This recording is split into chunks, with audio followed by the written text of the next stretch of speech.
It happened to my family a couple of years ago. It's not a ghost story, and it's not about a stalker in the woods. It's about how weird and violent the real world can be, and how sometimes the police catch the bad guy. But you're left with more questions than answers. My younger sister, let's call her Murray, was 20 at the time. She's a tiny girl, maybe 100 lb soaking wet, but she's always been tough.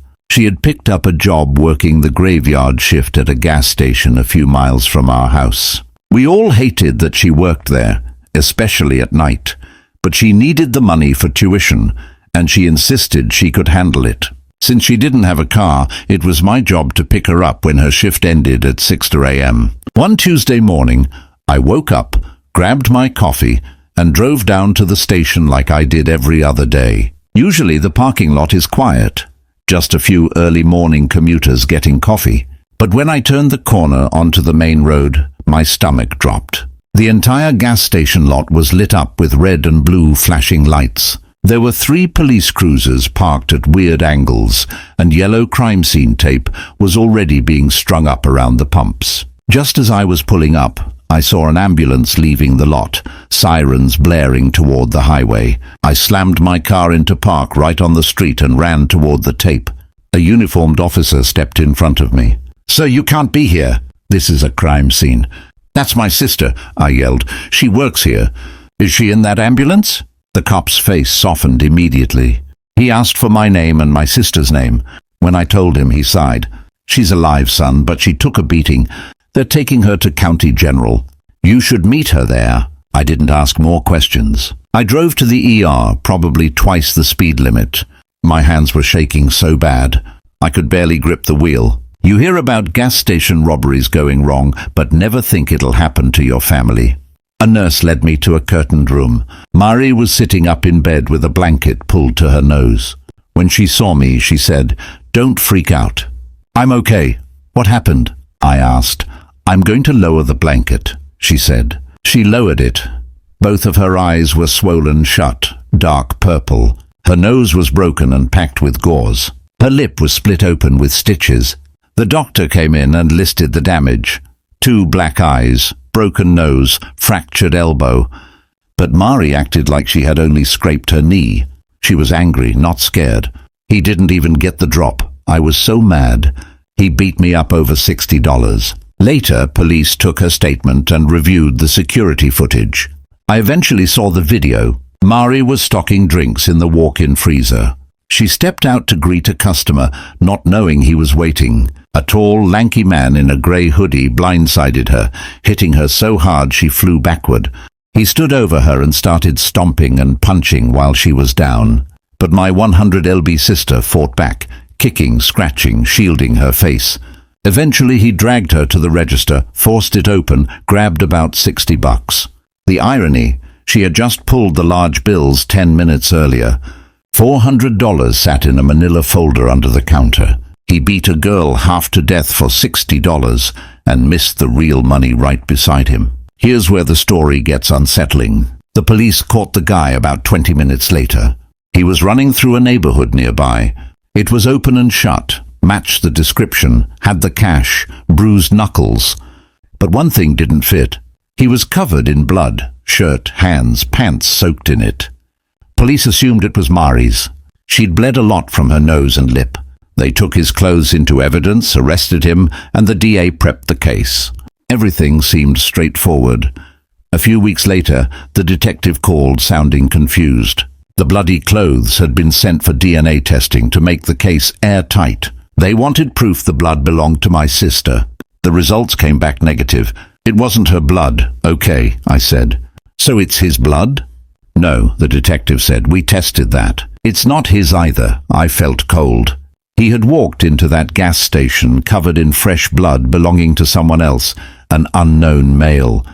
My sister's blood was only on his knuckles, but the huge amounts soaking his clothes were from another person. Police interrogated him for days, trying to get him to confess. They checked reports, missing persons, assaults.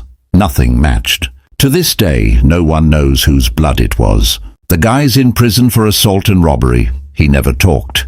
But I always think about how 10 minutes before hurting my sister, he was with someone else, someone who was never found. The weather was perfect, cool breeze, low humidity. The station was empty, which was normal that late. Only the buzzing fluorescent lights lit the area. I grabbed a hot dog, chips, paid the tired clerk, and went back to my car. Instead of driving home, I sat in the lot to eat so I wouldn't wake my parents with food noise. I started the engine, played music, and rolled the window halfway for the breeze. I zoned out, eating, staring at the empty road. Out of nowhere, a figure appeared beside my door. A man tapped on my window. I jumped and immediately hit the lock button. He didn't look homeless, just rough. Hoodie, jeans, standing too close. I rolled the window down an inch. "What's going on?" I asked, trying to sound tough. He stared blankly and said, "Get out of the car, man." "I'm taking this car." Then he tapped the window again, this time with a knife. The blade clicked softly against the glass. The lot was silent. No cars, no people. The clerk wasn't watching. I was alone. Panic hit me. The window was the weak point. If he wanted, he could smash it. I pretended to comply, reaching for my seatbelt with my right hand. While he watched that hand, my left hooked the window switch. I yanked it up. The automatic window shot closed. He lunged, trying to stab through the gap, missing by a fraction. The knife scraped the glass as the window sealed shut. He grabbed the door handle, shaking it violently, screaming, but I couldn't hear him over the music and my heartbeat. I slammed the car into reverse and floored it. He chased for a few steps, waving the knife, then stopped and stared.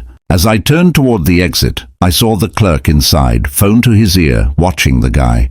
I slowed just enough to look at the man and, hands shaking, flipped him off. Then I sped out, running the red light just to get away faster. I drove home, checking the mirrors constantly. Once inside, I locked the door and called police. An officer took my statement. The clerk had already called too.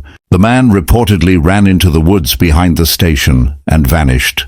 We gave solid descriptions, but as far as I know, they never caught him. I never heard anything again. It was 1992 or 1993. I was around 12. My family, my mum, dad, and I were driving to Virginia to visit relatives. Road trips back then were different. No phones, no GPS, just maps and dark highways. It was past midnight. We'd been driving for hours. My mom said she needed a bathroom. My dad promised to stop at the next place. We found an old rest area with a gas station. Dim lights flickered under the canopy. 2 semis were parked far back. No cars. My dad pulled to the entrance so my mom wouldn't walk far. He said he'd park and pump gas. My mom headed inside. I followed a few seconds later because I wanted a drink. My dad drove toward the pumps. I walked into the lobby, quiet and heavy. To the left was the store area. No cashier in sight. To the right, the restroom hallway. I started toward the store, then froze. A man came out of the restroom hallway. Huge, easily 6'5", wearing dirty work clothes. But what stopped me cold was that he was carrying my mother over his shoulder like she weighed nothing. She hung limp, not kicking or screaming. Her eyes were wide, staring at me, shock and terror. The man walked calmly toward the side exit leading into darkness. My brain stalled, then adrenaline hit. I screamed louder than ever. My scream didn't faze him. Behind me, the front doors burst open. My dad had finished at the pump and came inside. He saw me pointing, saw the man, saw his wife over his shoulder. My dad roared and sprinted toward him. The man stopped. He didn't fight. He just realized he'd been caught. He leaned forward and dropped my mom onto the floor. Then, without looking back, he pushed through the side door and walked into the dark. My dad dropped to my mom, checking her. He wanted to chase the man, I could see it, but he wouldn't leave us. "Lock the doors," he yelled. I ran and locked them. My mom shook uncontrollably. We huddled together in the lobby. The clerk finally came from the back, confused. We told him to call police. We got back in our car, locked all doors and parked under the brightest lights while waiting. When my mom calmed down, she explained what happened. She said the bathroom lights were off, so she stepped in to find the switch. He was already waiting in the dark. He grabbed her instantly, squeezing the air out of her so she couldn't scream. He threatened to kill her if she made a sound. Police arrived about 15 minutes later. They searched the area, but the man was gone. Tire tracks showed he had a car waiting by the side exit. We didn't continue the trip. We drove to a motel and barricaded the door with the dresser. None of us slept. The next morning, my parents went to the police station. My mom looked through binders of mugshots for an hour, but she didn't recognize anyone. He wasn't in the system, or at least not in that county. We never found out who he was.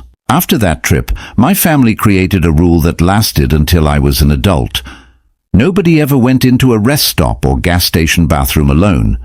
We always went in pairs, one person standing guard. It's been decades, but I still get a pit in my stomach when I see lonely rest stops at night. I always wonder what would have happened if I hadn't walked in at that exact moment. He was so calm just walking away with her. If I had been even 30 seconds later, she would have been gone.